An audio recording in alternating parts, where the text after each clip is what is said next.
Ebola virus ఈ పేరు వింటేనే మనకు వైరస్ వచ్చినట్టు ఫీలింగ్ ఉంటుంది.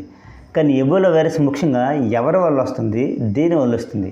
ఈ ఎబోలా వైరస్ అనేది ఆఫ్రికాలో స్టార్ట్ అయింది. అయితే ఈ ఎబోలా వైరస్ అనేది ముఖ్యంగా అడవి జంతువుల నుంచి వస్తుంది.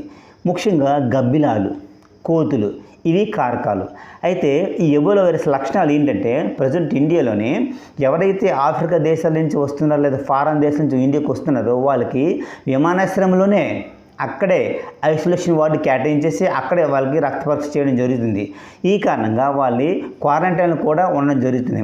అయితే ముఖ్యంగా ఈ ఎబోలా వైరస్ అనేది చాలా ప్రమాదకరం. ఎందుకంటే చనిపోవడం కూడా జరుగుతుంది. ముఖ్యంగా జంతువుల నుంచి ఇది మనుషులకు రావడం జరుగుతుంది.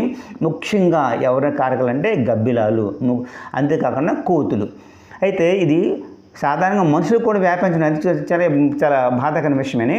అయితే దీని కారణంగా లక్షణాలు ఎలా ఉంటాయంటే వాంతులు, విరేచనలు, నొప్పులు, జ్వరము. ముఖ్యంగా జ్వరంతో స్టార్ట్ అవుతుంది. జ్వరం తర్వాత మొత్తం బాడీ పెయిన్స్, ఒళ్ళు నొప్పులు, కండరాలు, ఎవ్రీథింగ్ అనమాట. ఈ విధంగా ఈ నొప్పులు ఉండడం వల్ల మనిషి అనేవాడు రాను రాను క్షీణించిపోతాడు, త్వరగా చనిపోవడం జరుగుతుంది అన్నమాట. కాంగో, సూడాను ఈ దేశాలు